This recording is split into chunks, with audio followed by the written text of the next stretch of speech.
Imagine brave climbers reaching the summit of this treacherous peak. It's really thrilling. Until your life starts falling apart. Well, K2 has always been the ultimate test for top mountaineers worldwide. The nickname, the Savage Mountain, says it all. But what makes it so deadly and unpredictable? Meet Matthew Eakin, an amazing Australian mountaineer. He was the perfect person to face K2 with his unmatched knowledge and skills. But fate had a different plan for him. This is his story, and it will leave you breathless. K2 has been in the news a lot lately, but not for good reasons. Recently, there have been more and more people trying to climb K2, and it's becoming a problem. These mountains are very dangerous, and lots of people are getting permission to climb them and trying to reach the top. But what goes up must come down.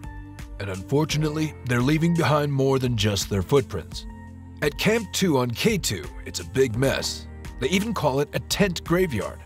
People are leaving their trash and supplies behind, destroying the beauty of these natural wonders. The base camp of K2 is tough to reach. There are no buildings, just nature. You have to bring everything you need. It's not like a fancy hotel. Experienced climbers warn new climbers to be careful on K2. Sherpas help the new climbers a lot. In Pakistan, climbing K2 is expensive.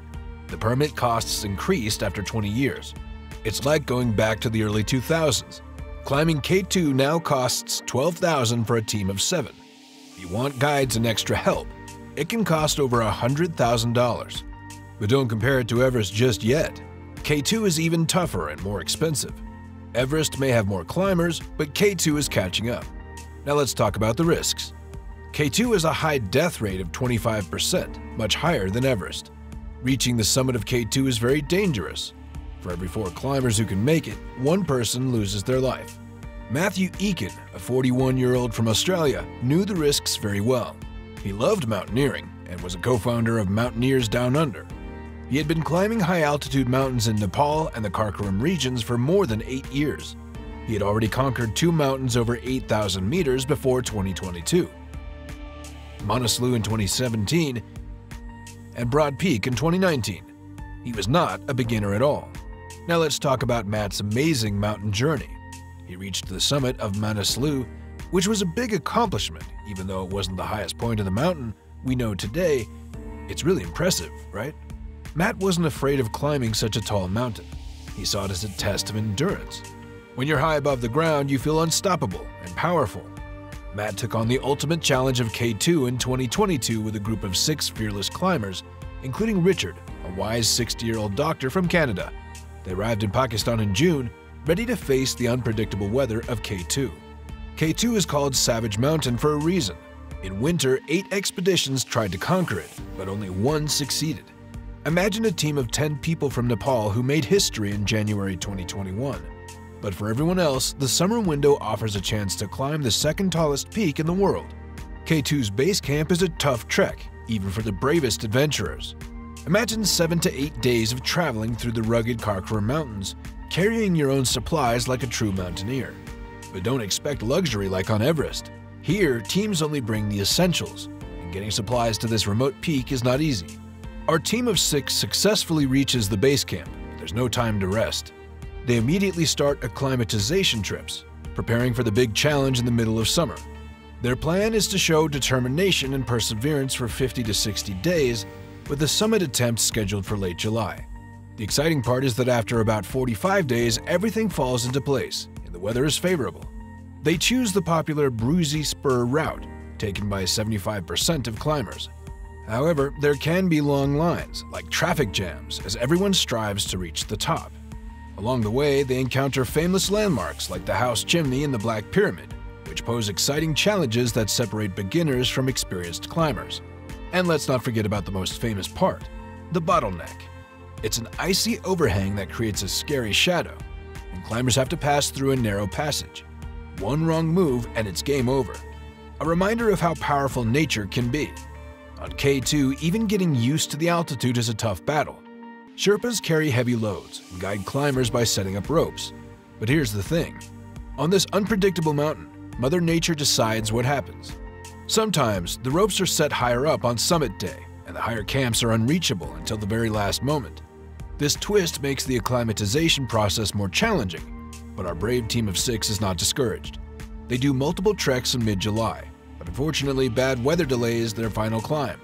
But when the clouds finally clear on July 21st, they seize the opportunity like true warriors of mountaineering. It's time to go for it.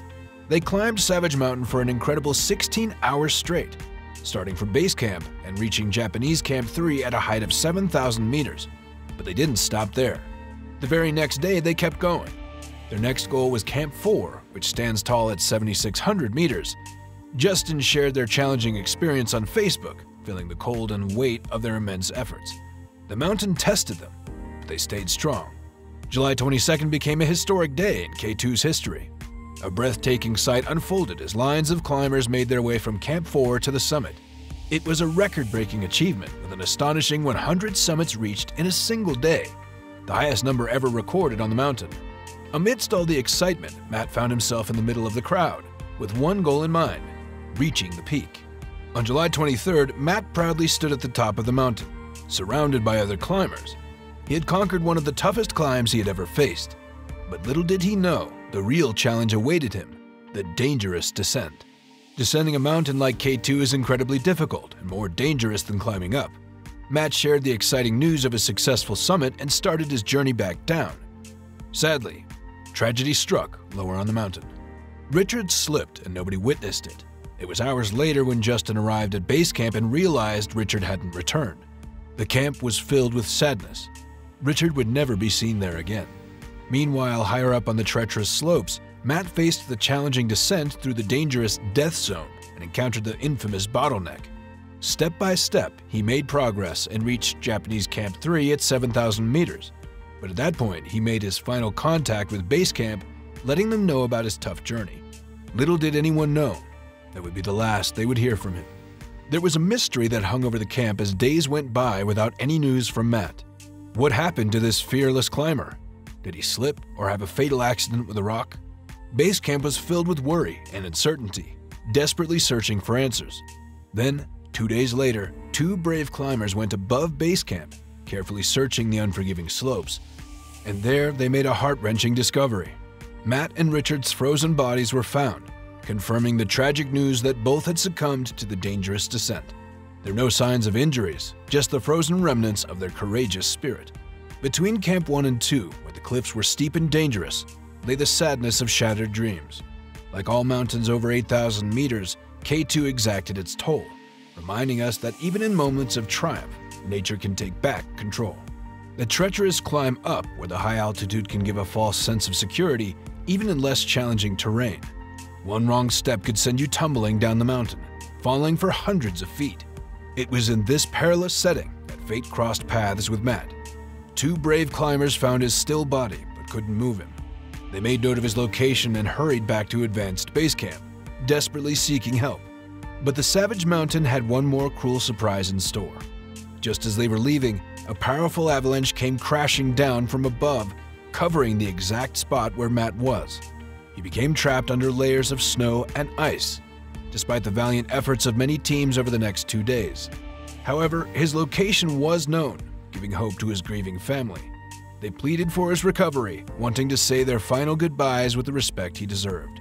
His sister, with heartfelt conviction, declared that if it was safe for the search team, then all mountaineers who lost their lives pursuing their passion should have the chance to be found and laid to rest. A group of Matt's fellow climbers came together with a shared dedication. They resolved to embark on a daring expedition to retrieve his body from the icy mountain. Though their identities and specific details remain secret, we know that they succeeded in gaining support. With unwavering determination, they managed to raise an impressive amount of over 76,000 Australian dollars to fuel their extraordinary mission. The focus now rests on Matt, his memory cherished by those who knew him